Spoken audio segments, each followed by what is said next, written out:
like purple, midnight purple. God, I don't know why I read recommended fan fiction. It's like a curse. Really, it is. I don't know why I do it. If you didn't know why I'm here and what I'm complaining about, this is yet another book review. But this one is where I review a fanfic that I'm not too hot about. The name of this fanfic is called Crazy in Love, and I'm gonna be real with y'all right now. I don't know a thing about the real-life Dolan twins, but I'm just saying this to all 14-year-old girls out there with your guy-on-guy fetishes. Calm the down! All you tiny teenagers have a lot of hormones going on and think the best way is to write a twincest book as the answer, to which I say, no. Just stop. Get some help. Let me slap some holy water on your hormone-riddled brains. Go to church. Anyway, the whole book is like one long stream of consciousness word vomit that goes on, jumps points of views, and such an alarming rate that not even the author can keep track of whose head she's in and gets the twins confused by name. I'm not even sure where to go on this review because there's a lot of plot points that just get so mixed up and jumbled. It's like reading someone daydream about the Dolan twins, and then at the end you wonder, why am I here? Because I have crackhead friends, that's why. Anyway, I guess the story sort of starts with Grayson waking up late for school, and he and Ethan get there late, and then they meet their friend Alex at school. Now, not much really happens except for they remember that there's a house party, and like every single party in fiction, it's gonna be the most dramatic, incendiary incident. I could get into the unrealistic expectations of high school parties, but we'd be here all day and I have anime to binge, so let's skip ahead.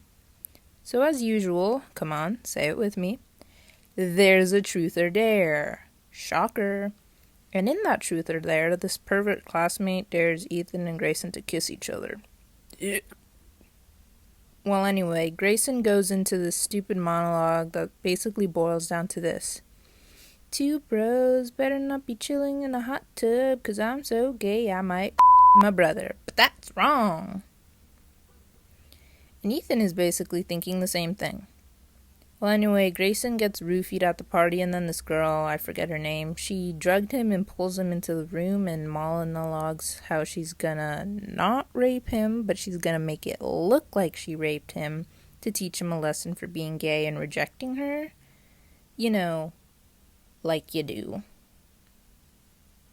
However, Ethan and Alex find him unconscious, and in her underwear, Mystery Girl jumps out the window, but it's all good because she's on painkillers.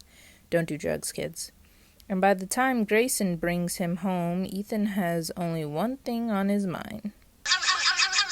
Grayson meets a person named Nate, who I think is also a real-life person the real-life Dolan twins are friends with, and it basically goes like this.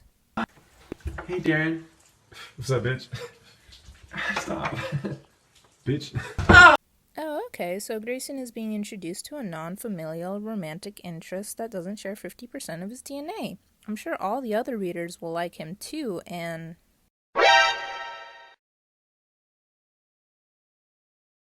How bad do you want these brothers to... Jesus!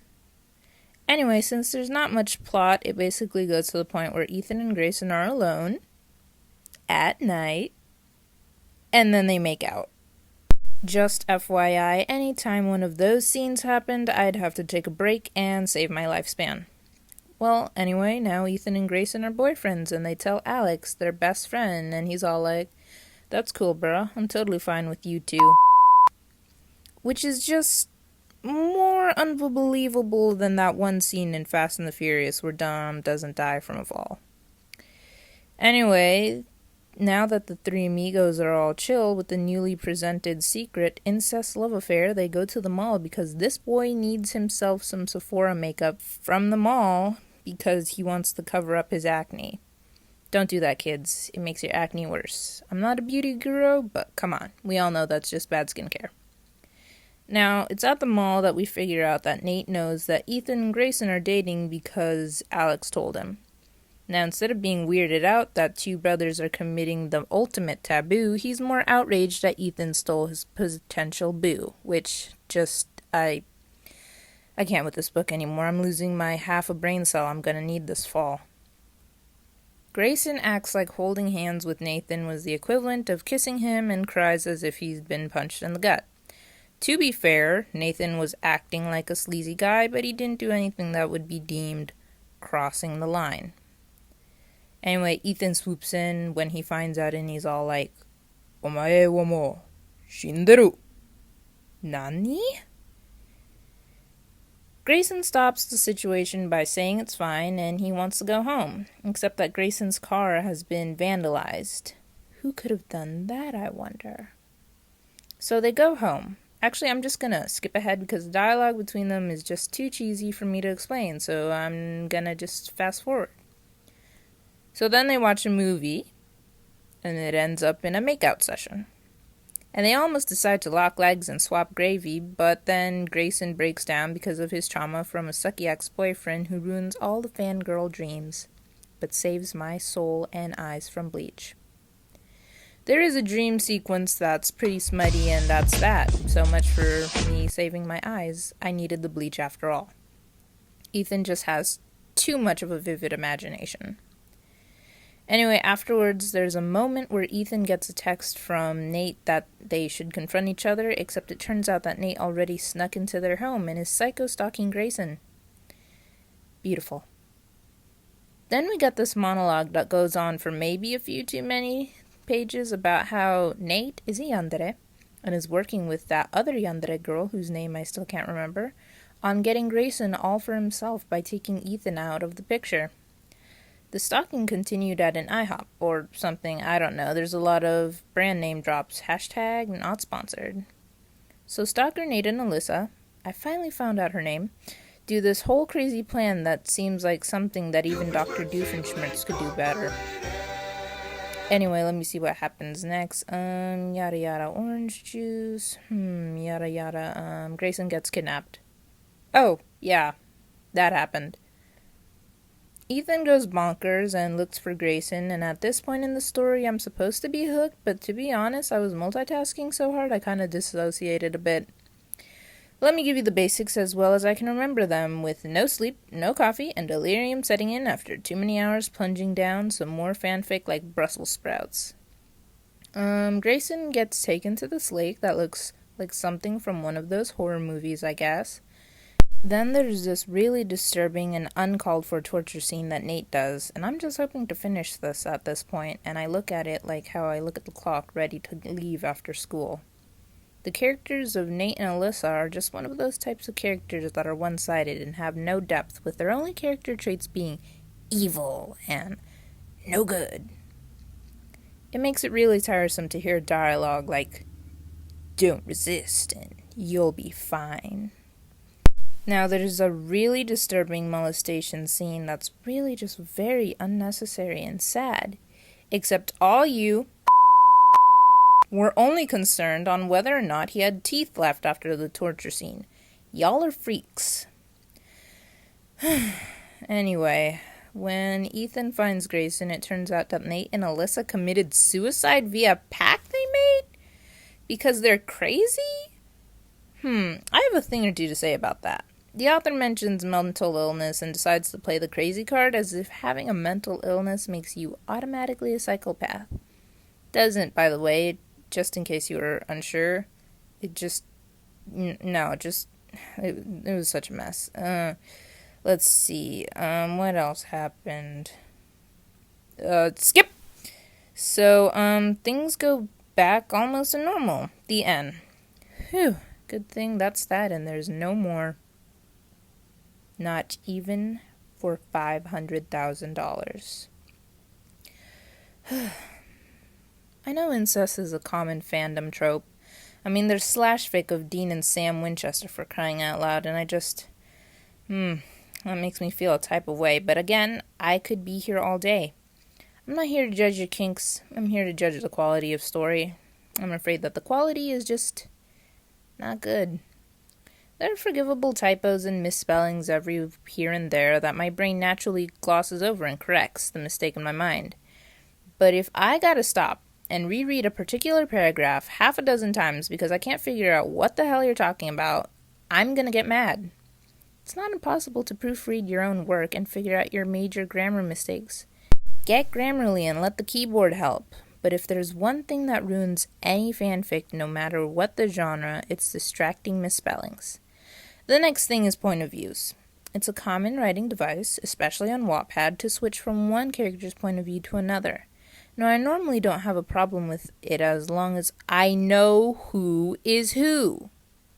This book takes jump cuts more than a Marvel movie fight scene. For a couple of paragraphs will be in Ethan's point of view before being violently ripped out and shoved into Grayson's point of view. And then there are moments when we are pummeled into an out-of-body experience into a third-person point of view that comes out of nowhere. Here's a free pro tip I'm about to share, and I'm not calling myself an expert, but I do have a bit of experience in the matter. 1. When writing, it is absolutely important that you stick to a verb tense, past or present. Pick one and stick to it. This will save the confusion of whether an event is happening or going to happen or has already happened. It also helps your reader figure out if this is a story taking place in the past or it is happening or going on. Most official books are written in past tense because it's less confusing this way. If your story initially starts off in first person, do not switch halfway into another character without denoting it with a page break. You don't have to do the obnoxious thing where you write the character's name and then say POV because we get the fact that you're switching. What I typically do is make a page break and mark 3 asterisks when I'm changing points of view.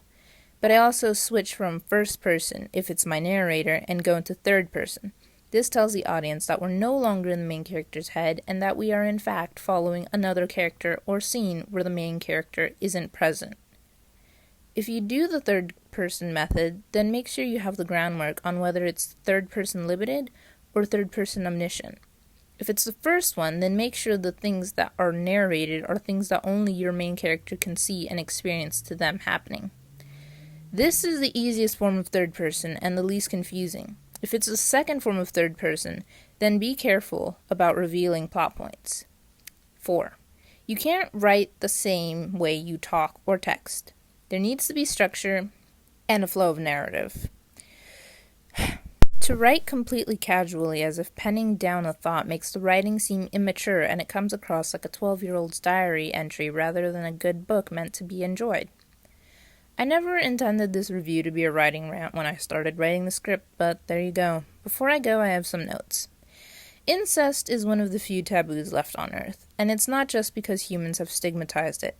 Genetically, genes are meant to be spread out because inbreeding causes health risks, and continuously being bred with no new DNA being introduced to the sequence is unhealthy.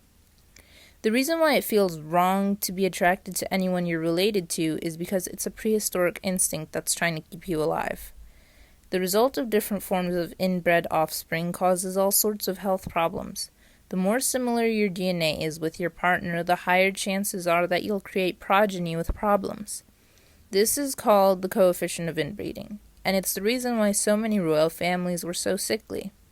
The most famous examples of this are Queen Victoria and Prince Albert, who were first cousins. Victoria's mother was the sister of Prince Albert's father, making them very closely related, which is about as close as you can get without actually being brother and sister.